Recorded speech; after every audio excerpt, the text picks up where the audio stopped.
Hello, I'm your host, David Bernard, and my guest today is Alex Prasad, CEO of V1 Sports, the leader in video golf swing analysis software and seamless video lessons. On the podcast, I talk with Alex about the power of user segmentation, executing bold strategic shifts, and why imaginary customer conversations are sometimes better than real ones. Hey, Alex, thanks so much for joining me on the podcast today. Really looking forward to chatting. Thanks for having me, David. Super excited to share our story, and hopefully there's a learning or two that's applicable to your listeners. I think there will be, and that's why I wanted to have you on the podcast. The interesting thing about V1 Sports and what I wanted to focus on was how, and I think so many apps are going to relate to this, it's like V1 Sports had amazing early product market fit and built a great business around that, and then went through the wilderness. So let's kick it off with what that early product market fit was, and then we'll go through how you came in and the things you did to really get it back into a growth state. Yeah, so this company is over 20 years old, maybe closer to 30, which is crazy to think about from a technology company perspective. Not a lot lasts that long, basically, right? And the first innovation was being able to send video over the internet before really anyone else could, and applying it to this golf context. So I know today everyone's streaming 4K, 4 NFL games, and their quad screens on YouTube TV, like hiking through the woods, right? But that was not the case 20 plus years ago, right? And then the second was telestrating on that video so that instructors could do a video analysis, whether in person or purely remotely, and send it right over the internet. So that innovation won roughly 30% market share in North America amongst golf instructors. That's our B2B side of the business. Revenue Cat's working on the consumer side. We'll be talking mostly about that. But that became less innovative over time, like every innovation, right? And so it won that market share. And then there was a plateau for a while in terms of growth. So especially on the consumer side, learned a lot of things to then start to kickstart whatever, maybe phase 2, whatever you want to call it, of growth. And not in a straight line, not because we're so smart, but through a lot of trial and error and a lot of learnings. Let's talk through that. So what was the state of things when you joined the company? And then let's start talking through that early, what it took to take this great business that had kind of plateaued and get it back to growth. Yeah, well, if you think about a 30-year arc in technology, I like to step through phases. So late 90s, like who's the best company? Ford, and then maybe Microsoft, right? So you go from, let's sell a lot of stuff, Ford, right? Like big, expensive machines, to Microsoft, let's license software, right? And deploy that. So here's your CD and install it on X number of computers, whatever, right? And then you start to move, I'm skipping like lots of shades of gray here, right? Into like a subscription model. But so when there's a business that's of that age, you have remnants of each of those models. And I would say now we're like in a platform model, right? With two sides of a marketplace and so on and so forth is the best, the best in quotes, right? The most interesting thing. And maybe we've actually aged out of that and now it's AI something, right? But so, yeah, it was a puzzle because you had vestiges of each of these business models, which were the best practices at the time, lying about basically. And so we needed to put a stake in the ground and say, which of these are we really, which is antiquated by age or maybe not, still pertinent. If you think about these users, I mean, we have high 80% retention on the B2B side of the business. So these guys are happy where they are. They like the thing, and they don't really want fundamentals, right? That behavior, regardless of what we're doing to them, if you will, means like, I don't really want to move, right? I'm happy where I am. Thank you. Just keep delivering this thing to me without disruption. So we had to look at those various business models and choose one, and then try to harmonize around it. And so especially on the consumer side, because the business started purely B2B, I would say the strategy was, I don't want to say immature, that sounds negative, not the point, but it hadn't been focused on as to like, how do these pieces of the puzzle go together, right? So not surprising that opportunistic line of business plateaued because it wasn't really the focus as a starting point. It wasn't the genesis of the company. It sounds like this is why you joined, is you saw that there was like a ton of potential, but what did the business look like at that point? Like size and users, and you already mentioned 80% retention, which is insane. Yeah. So 30% market share on the B2B business has not changed a ton over the last, I've been with the company a little bit over 4 years now. The annual contract value is increasing. That's the exciting story there. Again, not really our focus. On the consumer side, again, it's not being critical, right? It's just like the order of events was that the consumer thing was opportunistic, but it had never, in my opinion, been thought about, rethought, right? Once it reached a certain size. So because of that B2B dynamic, The focus was really don't disrupt the instructor-consumer relationship. So some instructors would have issues with the fact that we could sell directly to their customers that were on the platform. So we rethought that. We made some bold decisions, which did create some friction on that B2B side. But we basically switched from a freemium model to a free trial model to simplify things. Because freemium, in my opinion, in a direct-to-consumer business is probably the most complicated monetization strategy you can have. And we got to be really clear thesis statement, really clear metrics, really know where to draw these lines, right? Otherwise, no pun intended for a video illustration company, draw the lines. Father, dad joke, right? So, but it hadn't, that freemium strategy had been really, I think, deployed more defensively to like keep the pros happy, if you will. And still today, the pros, students, athletes can join the platform. We're never going to disrupt with a paywall the interaction between the two. It's just like a touchstone, third rail. You're never going to change that. It's a fundamental tenet of our business, if you will. But we did rethink that freemium business model because the thesis statement, I think, was fairly weak, to be blunt, because it wasn't, again, it was like an add-on line of business, right? It was not the main event. So it didn't get that level of thinking. When something's opportunistic, you attack it and you take the money that's there, right?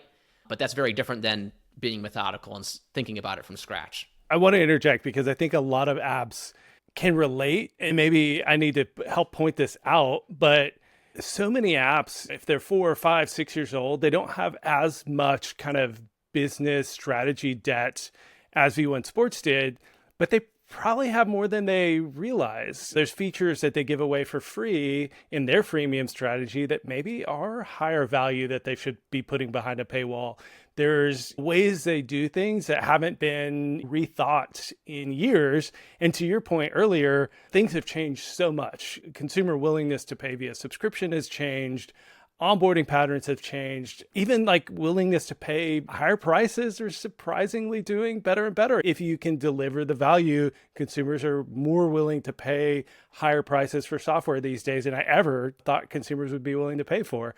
So I think this is how, if you're listening in and you're like, what does this like golf app have to do with my business? I think this is the meat of it, is that if you've been around and your business has plateaued at all, or even if you've just been around a bit and are still growing but want to grow faster, like taking a minute to reevaluate some of these like core aspects of the business can produce incredible fruit. So then what was your process? Like, how did you gather data, talk to users? What did it look like to figure out where those opportunities were to shift the business strategy?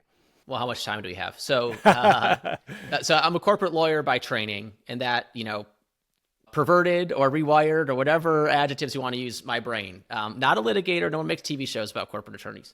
But the first was just to challenge our assumptions. So one of our it's not a core value, but it's just lurking outside of our core values, is nobody knows anything. I know nobody, right? I believe in experience shares. I'm not giving advice, telling you our experience. Here's what worked for us. Here's what didn't. Apply it to your situation, right? I don't know enough about your situation to tell you, right, that my approach is right or wrong. Our approach is right or wrong. And then another kind of corporate lawyer thing, it's a logical syllogism. Everything that we're doing, what are these implicit assumptions that we're making to make decisions, right? And the more time that passes, the more dated those like bedrock assumptions are. I think one of the things that our team is most proud of is it feels like we've been, in the last 4 years, like 15 different companies. Completely disorients our board, which is a whole different masterclass that someone needs to give me. But I view that as a sign of progress and success. So there's lots of times we actually come back to something that we may have done previously, and someone says, well, we already tried that. And I go, whoa, but that was 18 months ago. And think about all the things we've learned. Let's go back to. So I'm a big fan of, why are you where you are? Can you go back and critically evaluate that? And are those still true? Sometimes they might just be truisms, right? And you might just say, check, check, check. For instance, for us, we're never going to make the student pay to interact with their instructor. We're just not going to do it. We go back every once in a while and say, well, we could. And we go, no, but that violates our core value. And these people have a long relationship with us. We're not on the pro side, right? We're not going to disrupt that. Okay, great. That one hasn't moved. But what about these other things? So first for us was just go back to the beginning. And so free trial is just simpler, right? We couldn't reconstruct the thesis statement behind the freemium strategy. So we said, we need to make things simpler and like get back to the basics. And by the way, if you switch from free trial or from freemium to free trial, you're just going to make more money doing it. You might burn users, different story, but we can talk about that, and bad reviews, whatever. So there are costs, right? So that was, I don't want to say, I use the word easy a lot when I think I mean simple. That was simple. It was A or B. You got to choose a door, pick one, right? But we decided basically to retreat to move forward, meaning there's a lot of assumptions that are stacked here, and we don't really know how many of these are true. Where's a simple place to start to explain the universe that we're living in? And then proceed from there and try to meticulously, brick by brick, right, lay these down so we have a solid foundation. And again, because we've had such high turnover, a feature and a bug in some ways, and so institutional knowledge got eroded to some extent. It was easier to do that because there weren't a lot of sacred cows to us, but also harder because there was fear around, well, what are we disrupting, right? Because we didn't have that full knowledge. So that was a start, at least, simplifying things so we could list the 4 or 5 assumptions that we thought we were operating based on and then building off of those. Yeah. Let's talk about that one assumption then. So it sounds like people would open the app, go through onboarding, and then be able to use the app and certain features for free. But was there a premium tier at that point? And what did that look like? And then when you say switch to free trial, is there no longer any free usage of the app? Like you have to pay to use the app? Like what data, what hypothesis did you have? How did you test it? This is a transition. Maybe I did this in my weather app. So I've already talked about this on the podcast. It was always intended to be short term, but it worked really well in the short term. And so now I'm going to revisit freemium once we get the product to a certain point where the costs align and things like that. And we're in a different market. So like you said, experience is something you need to learn from, but not always directly apply. But anyway, so yeah, what did you mean by freemium? What did it look like in the past? And then what were the kind of user research and data that kind of helped inform the hypothesis? And then how did you validate that? Yeah. So there's a limited number of ways to improve your golf swing, just like fundamentally, right? So you could work with someone that's working with a coach, right? You can look at your own swing with video. We view that as like foundational, elemental. If you want to improve any athletic thing, if you're not going to watch yourself do it, your level of seriousness about improving is, in our view, because we're thinking about our ICP, right? Reduced significantly. So you're not really the droids we're looking for, probably, right? And so video telestration goes along with that and being able to look repeatably, right? The swing, what's the same, what's different, and what's a flaw based on what I know or what we're teaching you. And then looking at content. So there's only 3 or 4 things. So we were allowing you to do basic telestration in this freemium, but not advanced. We thought that was way too thin of a hair to slice, right? To split. There's no way. You're either in or out, right? And so when we still have way more free users, like 3x, 4x, like monthly active users, and we do paid. Basically, we just split up the constituent parts, right? So the interacting with the pro, because the pros are generating about a third of our new registered users on a daily basis are coming from this relationship. So yeah, we don't want to disrupt this. So what does that mean today? Send videos to your coach, go back and forth with them, interact with them. So the pros experience and your experience, hey, there's this free app. This is what you use to interact with me, right? Let's go. Great. But then there are 3/4 of the people that are not coming through that channel, right? So we kind of tease segmentation. We can talk more about that. But the 3/4 is where there's all this volume here, right? 3x the volume. So that's some of the decision-making progress or process. Just at the starting point, who are you and how did you come here, right? You came through a pro or you didn't. Let's just start there. By the way, when you're trying to remodel the airplane while it's flying, doing some basic things like that is hard. Don't get me wrong. And we're at a place now where we actually think we do that well, but that was like the problem 2 years ago. So that was a starting point. And then it was, is it reasonable to have to pay for that? Like how much convincing are we doing with the freemium tools? And we can talk about data and like when do you know to go or not. That's a good thing that we've talked about previously, David. But that was just instinct, I think largely.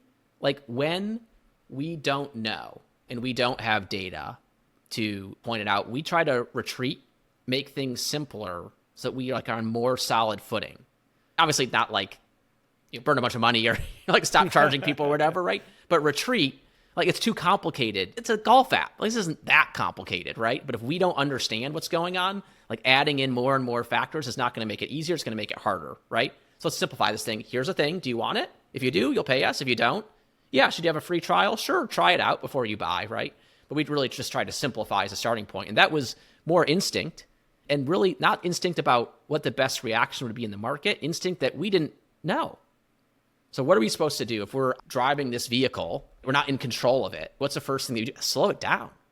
try to understand what's going on, because if we just keep going faster, we're going to hit something eventually, right? So that's the way we thought about that. And then as we got more fine-tuned, certainly data and instinct or whatever started to come into play. But at the start, it was simplify and respect the existing relationships. And I think we did that, at least. What did the gathering data look like? What did it look like talking to users, having conversations, figuring out how you could make this transition from freemium to the free trial? That transition versus, I think it's about maturity of a company, like in where you are. That was more of a naked bet, to be blunt, right? We just knew what we didn't know, and so we had to make a leap. But it taught us a lot. So we got all these reviews of people who were in the freemium, and all of a sudden now some of their things, right, had to be paid. And you get these reviews and lots of one-star reviews. So if you go back look at the V1 Golf app in the iOS store, and you go back 2 years, you're going to do a massacre, right? And the responses were, I've gotten this for free for 9 years, and now I have to pay for it. I hate these guys. I like to say the more time I spend in other people's shoes, the more effective I have been for the day. Because it really, at the end of the day, it doesn't matter what we want. It matters what our customers want, right? Because we are trying to get our customers to open our wallet. And so I like to, and a lot of calls that we have are thinking things through, and I'm not saying anything, but what are you doing? I'm like, I'm playing out, I'm having a fake conversation with a real person. So I'm having a conversation with this guy who's leaving me a 1-star review saying, I got this free for 9 years and now I have to pay. I don't think I had that conversation in real life. I think the guy pays me. You don't come to the bar and get a free drink and come again next week because the bartender likes you or whatever and go, well, yesterday or last week you gave me a free drink, so I'm entitled to another one. Hey, thanks for the favor. I'm going to pay for this one for sure, right? In real life, that's what would happen. So there were these decisions where we understood there was going to be friction, to be blunt, right, with users, but that we were comfortable with having that conversation. When we kind of war gamed it out, people are going to say that. And I said, not lacking empathy, but so what? If you're a user who's looking to download this app and 4 1-star reviews, and it's 4 people who are upset that they had a thing for free for almost a decade, and now they got to pay, $60. And I understand the star rating, like that's important, but we have to make this shift here because I think for every 4 that complain, 10 are going to subscribe. And that's basically what happened. So there's a little bit of blunt force there. And that was, I guess the data in that case, we're more mature now. We don't have to make bigger bets like that or a little bit bigger leaps that we just hope. But there the data was wargaming out those conversations, right? And trying to draw a line between reasonable and unreasonable, which is completely subjective, and which conversations are we comfortable with and which ones are we not. And that was one that we were comfortable with. So you really burned the bridges. Because I had this exact same debate and I landed on the other side of it for my app that if I recall correctly, part of this decision was that as a business, you needed to make money. You needed to move the dial financially. And had you only made it free trial for new users and grandfathered in this really passionate long-term cohort of users, you knew you were going to leave too much money on the table that you needed to propel the business forward. So it was also a business strategy decision that we need the money and we're willing to take it on the chin to get the cash flow we need to keep moving the business forward. Yeah. A lot of people call us greedy. And if I showed you the financial history of this company, that's the kind of hilarious statement. So yeah, we just made that leap, David. I was almost not a lot of thinking required to explain the background behind it. We needed to do it for the financial stability, viability of the company. We just can't run, if it's a nonprofit, it's a different story. We're still in a process of moving users over to new pieces of software. And sometimes my team asks and I jump in to a conversation and I say, look, we're running a business and these people are working hard and they deserve to be paid. Yeah. So we offer a service. If the service isn't for you, then find a different service or don't choose not to consume this service. It's really that simple. Maybe a different way of saying it is you can't please everybody. Much harder when those people are already in the tent and some may perceive it as you kicking them out because you're changing the rules of the game. No one liked doing this, to be super clear. I was we got them, let's squeeze these guys, right? Not at all. But, to run a viable business, you're going to have to make some decisions like that. And I would just say, for as hard as it is in your case, right, and in mine with your weather app, it's no different, I think, maybe it's a little bit of encouragement if someone's looking down the barrel of that, to having set the right stuff in the first place, right? Yeah. If you say you can only come into the theater if you buy a movie ticket, and then there's people in the theater that didn't pay, they got in a back door or whatever, you going and seeking them out and saying, hey, you have to pay to be here, that is a conflict. I get it. Yeah. You're much less likely to do it in that scenario than the person at the front door. But fundamentally, you should, right? Like you owe it to your shareholders, you owe it to your business and the people that work there. You can give them better raises. You can invest more in the product for the users that are paying. You can go down that. It's just kind of a matter of fairness. And that's not a word that's really in my vocabulary. But if you're going to use our thing, you got to pay for it. And if we change the permissions, if you will, it also helps. You know, my wife's a doctor. I work for a golf company. It's a golf app, right? This is not kicking you out of the hospital and you need life-saving procedure or something, right? Wow. But then I guess it speaks to the core product market fit that you had these users using those free features for such a long, for like you said, 9 years. Somebody's using something for 9 years. It's because it's delivering a ton of value. So you already talked about, you took it in the chin review-wise, but then like, how did it go? Was it like an incredible success? Yeah, I mean, it grew 80-90% in 12 months or something in terms of revenue. So yeah, there was just a lot of, you could just do the math, right? And you go, wow, there's a lot of people that are using the heck out of this. That transition was about future use. It was not about holding people's data hostage and so on and so forth. And one lesson I do think that we've learned is that when we try to communicate a nuanced message with 3 points, the first point is heard and the other 2 aren't. That's because people are busy. It's not like people are stupid. That's not what I'm saying. But really, repeatedly, we've spent a lot of time when we do these disruptive things because this has been a turnaround, whatever the right word is, right? But a rethink, whatever the right phrase is. There's been a lot of disruption, and we're still disrupting in other ways, in other lines of business, et cetera, to try to get everything in the same strategy on the right path.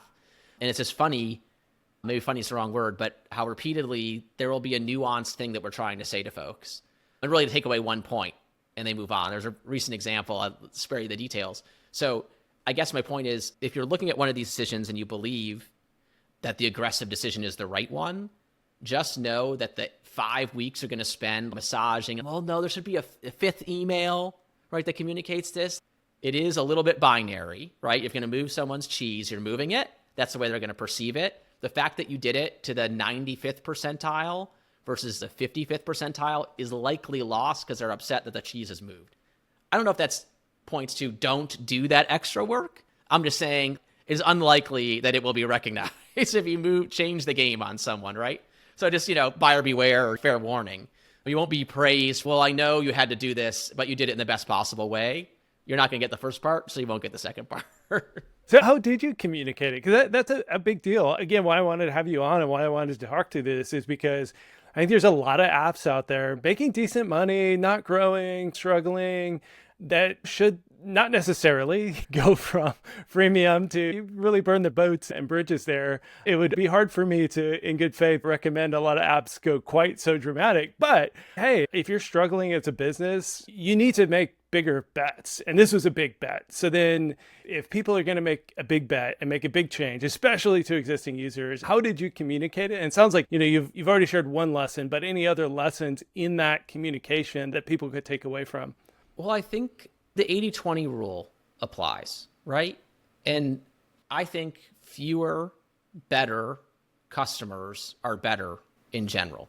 It's a general rule. If we could pile in 1 million users, but they were all on the knife's edge at every renewal, right? And we knew they didn't really get value, or we call them zombies, right? Like we got a lot of zombie users out there that maybe they forgot. I mean, that's a dirty secret of the subscription business, right? Is that everyone has some percentage of users. This is why consumers revolt against subscriptions and why businesses like subscriptions. They forget that they even have the subscription, right? No one wants to talk about that if you're in our shoes, but that's a part of the business model, right? And one thing that gave us confidence, I think, was this, which is that if you have fewer, better customers, you're going to spend less time trying to manage churn. You spend less time just like worrying, right? About like how tenuous your grasp is on these folks. What if the people that are really getting value out of it have to pay for the value, right? Again, that's a theme of simplification, right?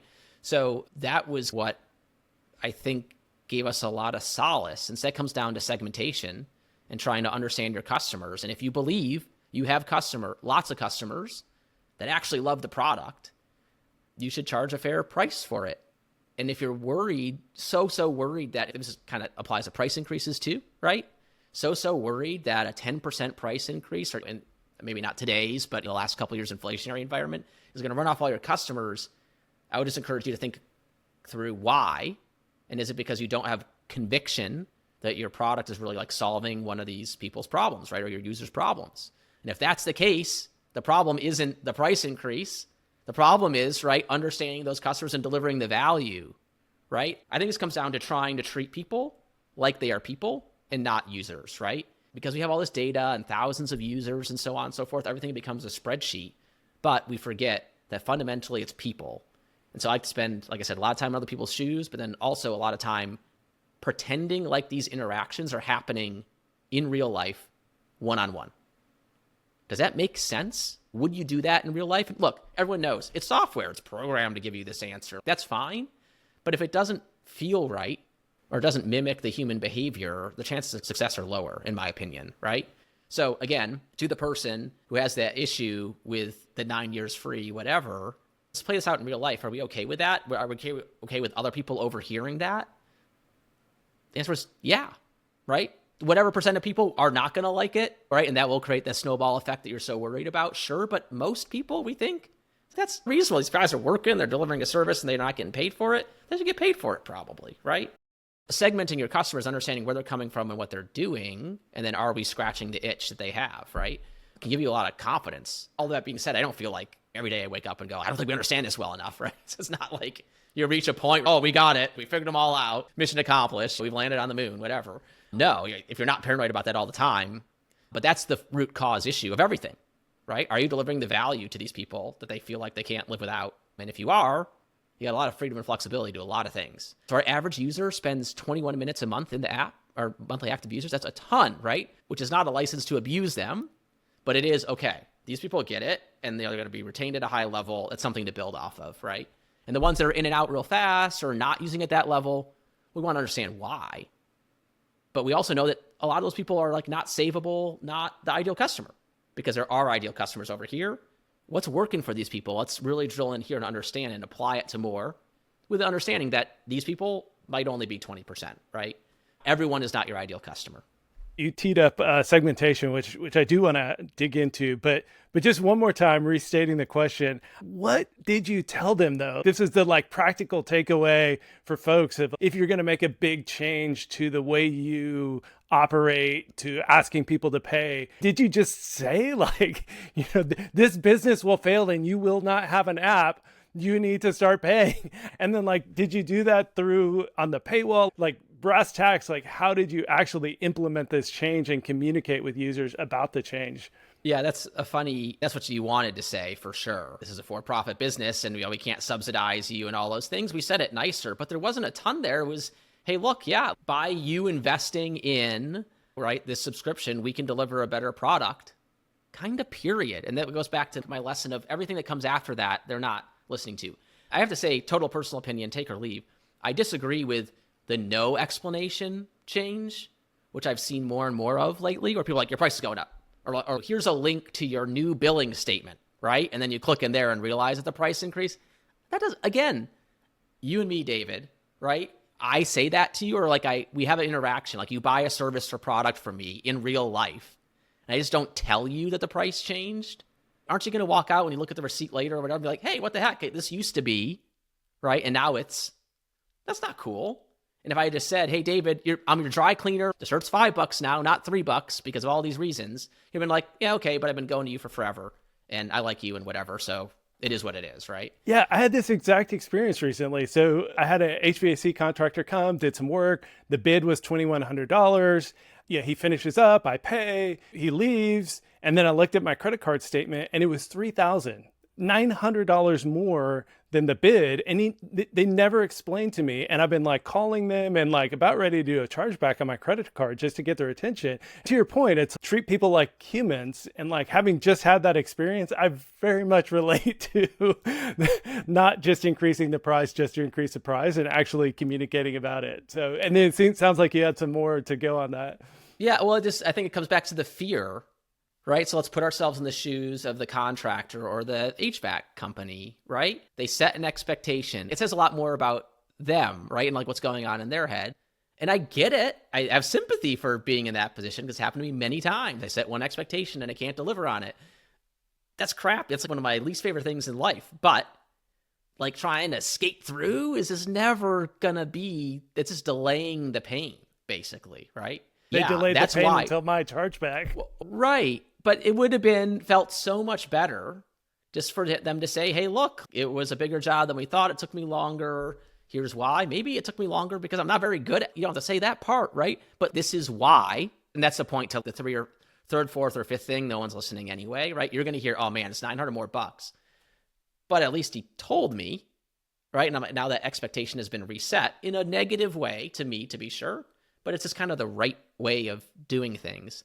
My wife likes to say, I'm too honest a lot of the time, like weird comment, but I get it. But it's because I'm not smart enough to keep track of the lies, basically, right? Like I'm not smart enough. I need a really big notepad. Yeah. So it's just easier and simpler and more genuine, and people will appreciate it.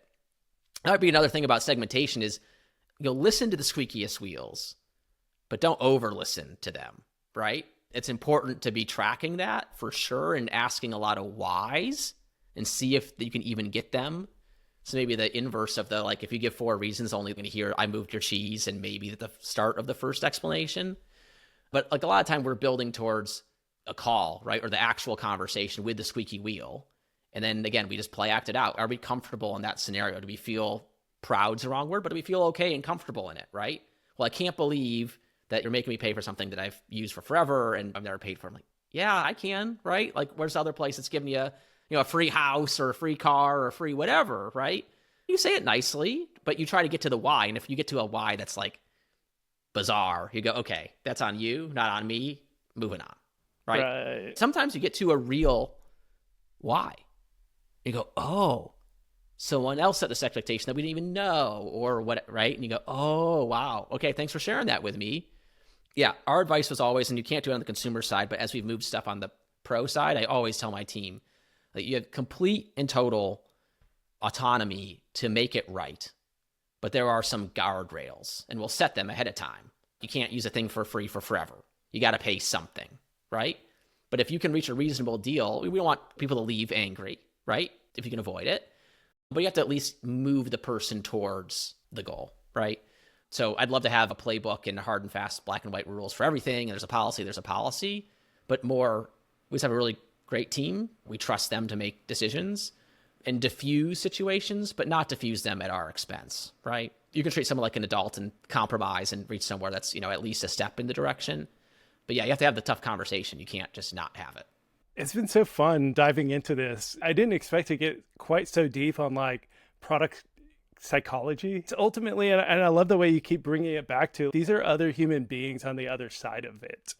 And I think that's where a lot of folks in the subscription app industry are maybe heading the wrong direction currently, like over optimizing their paywall on data and not putting themselves in the user's shoes of what does that actually feel like?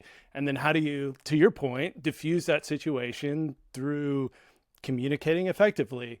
And if your goal is just to make as much money as you can, as quickly as you can, sure, go for it. But if you're like trying to build a truly great business, it's going to stand the test of time. And to your point earlier, which I loved, have users who care enough to pay, have the users that matter, not just a bunch of zombie users who forgot. That's a good subscription business. I think a lot of people these days are building toward not having a great subscription business.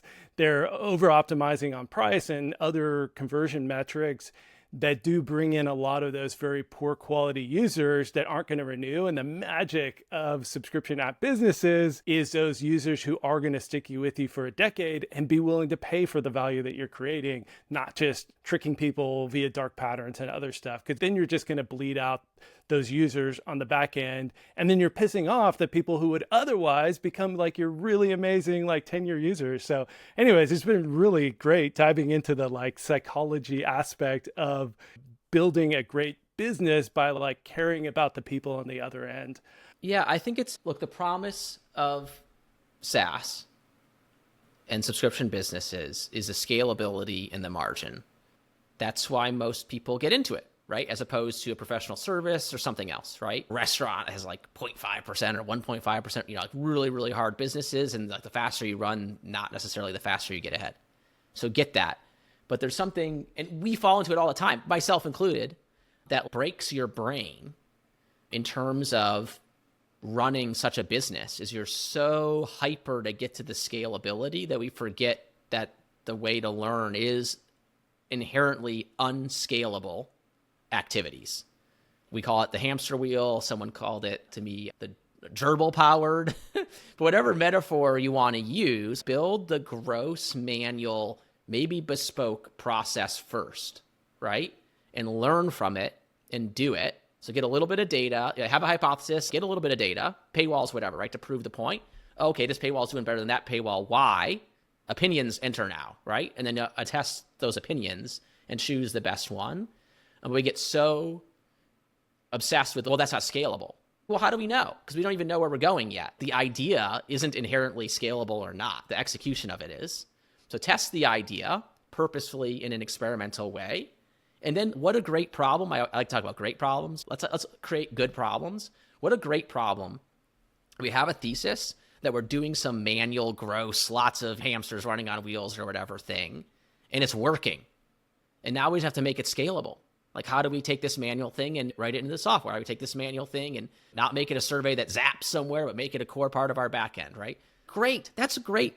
If all those are problems we were working on every day, I'd be on vacation 24 hours a day, right? That'd be great. That's fantastic, right? Like, this works. Now we just have to scale it up. Again, in this industry, we get so obsessed with the scalability part that we miss, like we just skipped because we reject any idea that we can't immediately see the through line to scalability. And well, gee whiz, there's a lot of good ideas and talking to people is not scalable. We should talk to a lot of people. And that will create a hive mind that will be useful. So yeah, it's just a pattern that we see. The same with planning, right? Like there's all these pain in planning at the outset. If you've ever seen squiggly lines and then, like pain and how much planning is involved. No pain at the beginning if you don't plan, but lots of pain later. Similar dynamic. But again, everyone falls into the trap, but I think particularly people that are attracted to SaaS because they see that opportunity. Rome wasn't built in a day, to use a cliche, but all these overnight success stories, when you start to learn about them, it's like they took them 8 years to figure this stuff out, right? It explodes onto the scene. And it wasn't because they built this super scalable thing 8 years ago, because if it was super scalable 8 years ago, they wouldn't have just come onto your radar today, right? So yeah, that's just not a flaw in logic, but just a pattern that I find ourselves getting sucked into all the time. That just pump the brakes for a second. Can we learn as much as we possibly can now? First, don't worry about how we scale it. We'll figure that part out. Because it'll be worth it, because we'll be the courage of our convictions, if you will. What I see over and over again in the data is apps do come out of nowhere, but they come out of nowhere with dark patterns, with not actually delivering on value, but they're really good at paywall optimization, onboarding optimization, but not really good at building a great product. Yeah, the execution is there, but not the product market fit. Yeah, that's crazy. Yeah. And so then they grow and then they just hit a cliff and then die because like you're saying, it's like that's SaaS. It's people actually have to use the product for you to get value over time. And if all you're doing is converting folks and not retaining them, then you're not building a good business. So, but part of understanding those users, and I did want to transition to segmentation, is that part of being able to think through who these users are, what they like, how to communicate to them, how to most effectively sell them is understanding who they are. So talk about how you think about user segmentation and understanding who those users are. Again, not the expert, right? Like just an experience share, what we've learned. And I don't know if this stuff works that we're doing. We'll find out, I guess, right? I really mean that. This is my first rodeo in this role and in this industry. So maybe I'll be better. My family say, you'll do better next time. Doesn't matter if it's a good thing or a bad thing, but you'll do better next time. Like you'll know more, you do something really good. Like you'll do better next time. If you do something bad, like you'll do better next time. So this goes back to what we were talking about earlier and just war gaming out real life conversations. But we reached a point where, we had plateaued again, if you will. And I think we're still actually there, to be completely honest. We got that growth of changing the business model. Great. And okay, now what's the next thing? Oh man, right? And we again re-challenged our assumptions and came back to what do we know about these people? The answer was not a lot, right? We're looking at their user, where are they clicking and why and how much time are they spending on the screen? I'm like, man, but the data can tell us where to look, but it can't tell us the story, right, of the people. And so we started treating the app like you were walking into a golf shop or like you were walking into a retail shop, and started asking. And we're really worried about the trade-off between, right, straight line onboarding and get the person in, right, and scalability and whatever, and creating more friction. The more I talk to other people in the space and people that I respect, talked a lot about positive friction, and that you're going to filter out bad users sooner. And the ones that do make it through, you're going to be a lot more confident with, that you have product market fit, etc. So that's basically what we've done. And we started asking people, like, why are you here? By the way, we're going to get way better at asking that question, because I think we're only scratching the surface. But what we found was that hundreds of people a week, maybe 10, 15% of all the new registered users, wanted to find a coach. And believe it or not, even though we talked about coaches and the golfers, we didn't really facilitate that well. We were facilitating existing relationships, not building new ones. And so just as a starting point there, when we started asking the question, why are you here? There's only 4 or 5 ways to improve, as we were talking about earlier. One of them is to meet a coach. Is that interesting to you? And we've battled a lot about, are we collecting information? Are we pushing them towards a result? And again, I don't have answers there. But we found out there's a significant number of people that are actually, even though we're not putting it into the universe that this is a place to find a coach, that's what they're here for. So what if we gave it to them? And it turns out those people, even though that's not what this Plus, Golf Plus premium, if you will, right, subscription gives you, are a much higher likelihood to subscribe as well. So I think on the next rodeo, whenever, wherever that is, that's fundamental and first, is some sort of onboarding sequence where you just ask, what are you doing here? What do you think? Just like on a B2B business, right? You would ask, what's your measure of success, right? Super important customer success question. Same thing here on the consumer side. And it sounds so basic, simple, but I mean, it took us years to get to the conclusion we should just ask. I mean, you're looking at all this data and it's like a lightning bolt one day. Like, why don't we just ask? Are people going to leave because they got 1 minute or less, right, survey of just these fundamental basic things? Maybe. Actually, probably yes, at the fringes. But these are people that were not your ideal customers anyway.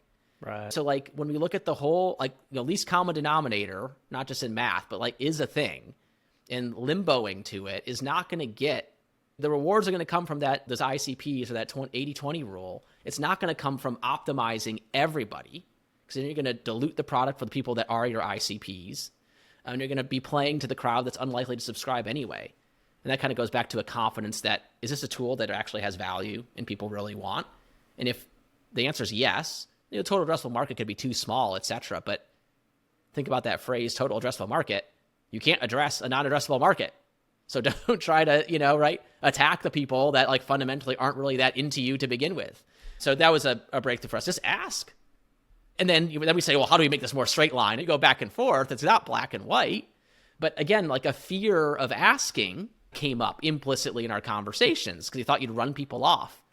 Who you're going to run off by asking them, why are they here? I mean, not people that are really into it and want to be here, right? I love the framing of what is your measure of success. I think in consumer, we don't think about that as directly. So I do think about like jobs to be done. That's a famous framework that I've kind of like used as a mental model to understand user behavior. And then speaking of my weather app, I think all the time about there's a job to be done of like, when is it going to rain? Do I need a raincoat? Do I need to take my umbrella? Do I need a jacket today? Like that's one job to be done, but there's actually so many other jobs to be done in even something as seemingly simple as a weather app. And that's why some people gravitate towards some weather apps that just tell you in the morning, do you need an umbrella? Like I think there was an app called Poncho that its whole thing was just like, do you need a raincoat today or not? And then it sends you a push notification in the morning. And that's like finding a really clear measure of success. The measure of success is that I don't get caught out in the rain without my raincoat or umbrella. And then understanding that measure of success then helps you build the better product to meet that measure of success. And so even something as seemingly simple as a weather app has all these different jobs to be done, has all these different measures of success, and understanding from your users what that measure of success is then focuses you, one, like you were saying, on the more valuable users who are going to pay for it, and then potentially even segmenting those to show them the higher premium tier if you have two different tiers, or there's different ways to optimize that into a better experience for them getting the premium tier versus the lower tier, because that's what's going to actually deliver for them. And they're not the kind of user that's going to be happy with the non-premium tier, even if that on an A/B test, the non-premium tier converts better, but you're missing the forest for the trees because there's some users who aren't going to find success in that non-premium tier or whatever. And so just by understanding these measures of success as you framed it and asking what that measure of success is can help tremendously. And doing that in onboarding, like you said, it can be tricky and create friction, but where's the payoff? And the payoff can be tremendous. Yeah, I mean, easier the higher the ACV is, right? To create more friction because you understand that the payoff's there. And $70 a year now is our Golf Plus subscription, so that's not high ACV by anyone's definition. But yeah, I mean, that's maybe a good summary of this conversation is these aren't black and white things. And you're going to keep moving the dials. More of this, less of this, right? We want to decrease the flow because we need higher value. Oh, wait, no, that's too much because look at all the breakage, right? So open it up a little bit. And then, yeah, measure of success is obviously the way we're thinking about it. And then the question is, how can you ask that question in the right way to elicit the right response? That's the really hard part. You can't just say, what's your measure of success? What do you mean? What's a measure of success? I don't understand, right? So the why are you here? And again, that goes back to like, can you do it in real life first in your head? Fake, right? Come into the golf shop. What are you looking for? Do you want this? You want that? And so for us, you're coming to the golf improvement store. How do you want to improve? Well, I don't know. Okay, well, there's these couple of menu choices. And then again, shades of gray, art, not science. We had this conversation because I think, been successful in thinking about that metaphor. You walked into the golf improvement store. What would you do next if you're the clerk, if you will, greeting the person coming in? The person says, I want to improve this way. But maybe we want them to improve a different way because we can make more money doing that, right? Or it's a higher value. Do you just go with the flow of the customer? Do you say, well, there's also this other option, just so you're aware? And is that friction towards the goal that they stated, right? These are all, you don't know, right? And that's where the data comes in, right? Because you can measure those things. Those are little incremental improvements, changes. But our position, total opinion land, as I like to say, statement was, make them understand that the other options are there, right? That's why you put a menu in front of someone, even if they say like they know exactly what they want to order. Like, well, here's a menu just in case, if you want to peruse it. But that's, again, it's not black and white. That's not, I can't write a book and ChatGPT can't give you the syllogism of, right, how to get that done. It's instinct, right? But using the data to fuel the instinct, if like 3 people stick their tongue out at you and run out of the store because you say, I don't care that you said you wanted this, I'm going to give you that. You're like, well, okay, don't do that, right? You have to modulate based on reality. So yeah, all hard problems to solve. You kind of alluded to it earlier that in golf, there is a higher ACV, but then also probably a higher willingness to pay, higher comparable. Like we've talked about this on the podcast a lot. Weightlifting apps, going to the gym is $60 a month. Hiring a personal trainer is $60 a session or $120 a session if you're at a fancy gym. And so how do you think about pricing? And to me, that almost sounds low. You can hardly get on a course these days for $80 and you're only charging them $80 a year when they're in a hobby that's probably $5,000 a year, $10,000 a year. I mean, if they're like really going for it and buying new clubs all the time and have a pro teaching them and they're traveling the world to golf and you're only charging $80 a year. How do you think about that? You're right. It is just math at the end of the day. How many people, willingness to pay is super high for the most avid, and then you move into less avid, and then how much are you willing to pay? Fierce competition, because the underlying tool, the video analysis, is largely commoditized, right? So there's a downward pressure at this stage, right? Downward pressure on pricing. It's not like there's not a lot of other ways to get that job done.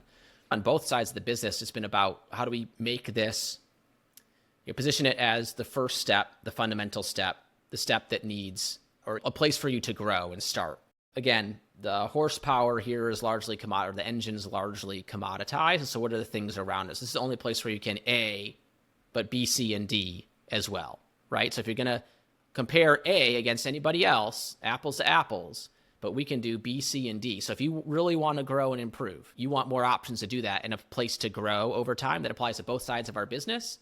So that's why you should start here, because it's not a dead end. Right? It's not a short dead end alley, right? Like you can continue to grow into different ways when you're ready for that. and A is the same as everyone else's A. That's the way we've thought about it. Yeah, hard to split. It's funny, most golf companies are selling, I don't know if most is the right word, but a lot of golf companies are selling things that are a lot higher ticket price, right? And so I found that in any industry, the most exciting businesses is a lot of people model off of those businesses. They're often high ticket price items, right? But if your ticket price is a fraction of that, you can't mimic their behavior because the unit economics just aren't there, right? So if you're selling golf clubs, you got 2 or 3 extra zeros a year, if you will, right? Versus what we're selling. You can't take that business model and then apply it to something that's 1/100th of the cost. You just can't do it, right?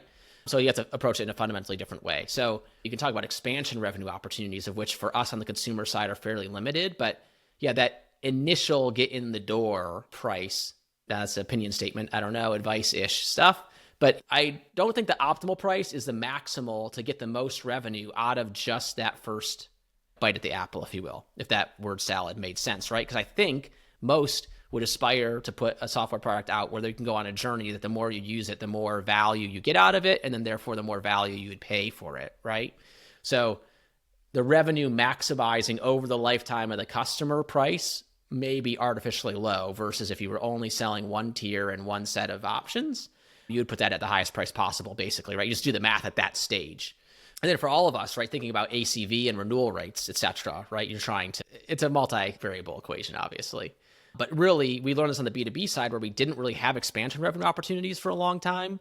Once you have them, it radically changes the way you think about that first step, the first opening of the wallet.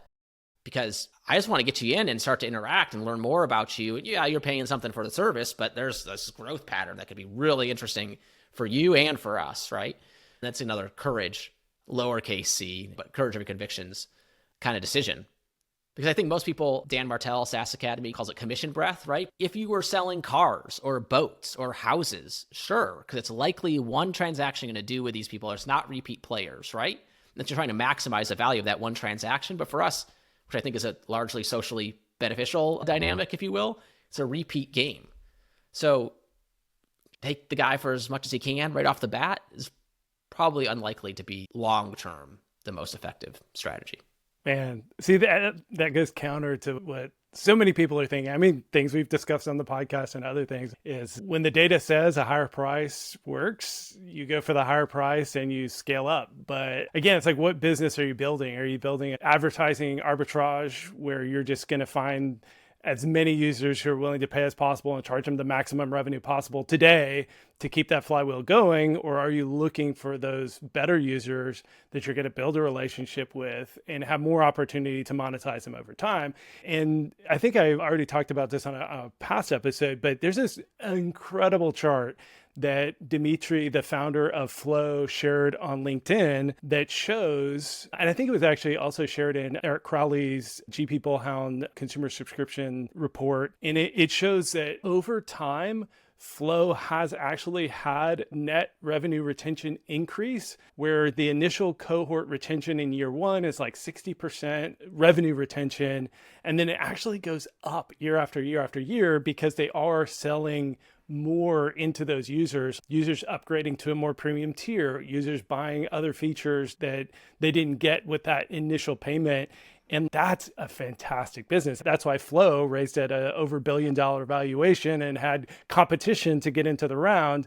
Whereas if you're over maximizing that initial and you have really bad churn and you don't have any kind of industry above benchmark revenue retention, you're in a much worse place as a business moving forward. So I love that framing. You mentioned in there commoditization of the primary technology of V1 Sports. And this is something I think we all are seeing in the consumer subscription space, which means a lot of folks the last few years have jumped in and there's a lot of commoditization going on in our space. And I thought it was interesting that rather than pointing to the willingness to pay and all the price comparisons in the golf industry, you went right to our primary technology is commoditized. And just the blunt reality that you live in that you would recognize that and then so directly state it. But then you must be thinking, okay, that primary technology is now commoditized. What about our product is differentiated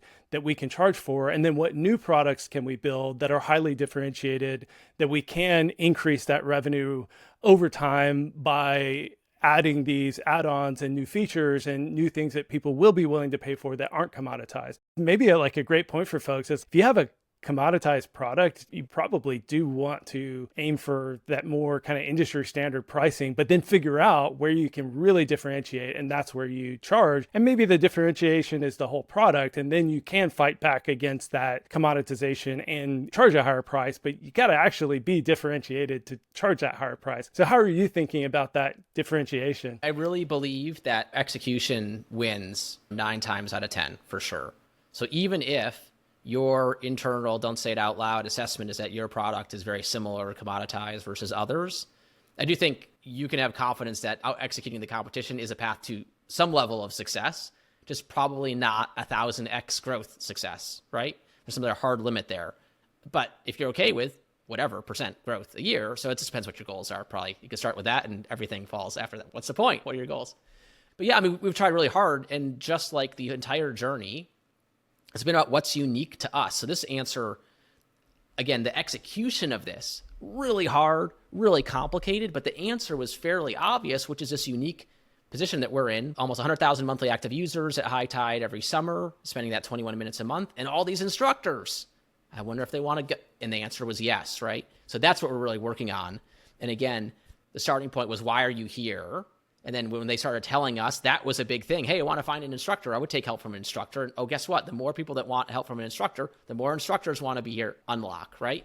And are we optimize that? Not even close. We're trying very hard to execute on that. So for us, it was fairly obvious. Again, it was us, again, looking around the room of the resources that we have, say, well, what are unique resources that we have? But yeah, I mean, I would, I guess, to put myself in a different scenario, because ours is unique. If you had just the B2C business, right? So these spare parts aren't lying around. Just make sure you're getting the most out of what you're doing would be, again, trying not to give advice, but from that execution piece, even if the product is commoditized, can you out execute the competition with focus and diligence? The answer, I think, is yes, 99% of the time. If you're built like you are, David, or me, like, can you focus on something for longer than 2 hours? No way. Longer than 2 minutes? Maybe, right? Most organizations, you multiply that difficulty by many people, really can't. So not to talk out of both sides of our mouths and don't focus too much on conversion or whatever at the outset, but also really focus on it. If you're convinced of 2 things, I think you're in trouble. 1, you have a commoditized product, and there's lots of competitors who do something similar. And 2, you've wrung the rock for every ounce of efficiency everywhere around you. I don't think most people are in that boat. It certainly make marketing, et cetera, more challenging. And so you do need to at least come up with a genuine, this is why we're different, right, statement. Even if it's on soft things, like we actually answer the phone for support, or we've been in the business for a long time, so you should trust our brand. You can find those differentiating factors, even if the core is maybe very similar. But yeah, I would challenge that the assumption that if you're commoditized or you think your thing is commoditized, that that's the end of the road, because I guarantee that there are ways you can execute better. And there's lots of room to run there. Again, if your goal is to be a $1 trillion market cap company, yeah, your thing has to be the latest NVIDIA chip. Don't get me wrong, right? And that just is what it is. But there's lots of space between no growth and bonkers growth to move. And you might just have to be realistic that it's not going to be 1,000x every year. But if it's 10% every year, 20% every year reliably, because you keep getting better at what you're doing, that might be a happy spot. But yeah, obviously highest and best is find a new thing and make it better. But that's a shiny object syndrome that lots of us are prone to fall into. Yeah. But I think this whole podcast has been a great lesson on how to actually find that differentiation. Is think about users, have those conversations in your head with actual users. I've never done that. That's one key takeaway I'm going to do. It's like, I have done user testing. I have had those user conversations, but I don't regularly look at a feature, look at a dialogue box that I'm creating, look at marketing copy, and then picture somebody standing in front of me and make it into a conversation. Like, I think it's a really great way to operate as you're building a consumer product, is to like put that consumer right in front of you and think about it. So I think this whole conversation has been a great way to focus you on not chasing that shiny object syndrome, but actually finding the things that users care about. So thanks for sharing all your lessons in getting there and growing and burning the ships and everything you've done along the way, because I think this is going to be super helpful to folks. So yeah, thanks so much for sharing. Thanks for having me, David. Love to reflect, and it's a work in progress. And there's no destination that's been arrived at, just to be super clear. Anything you wanted to share as we wrap up? You have any job openings that might be a good fit for folks, or any way the audience can interact with you or help you? If anything, any of this was stimulating, you want to have a conversation, experience shared, whatever, Alex at V1 Sports, pretty easy. Yeah, just reach out. Happy to chat. Happy to learn more from, more people in this space. Well, thanks so much for joining me, Alex. This was so much fun. Thanks, David. Thanks so much for listening. If you have a minute, please leave a review in your favorite podcast player. You can also stop by chat.subclub.com to join our private community.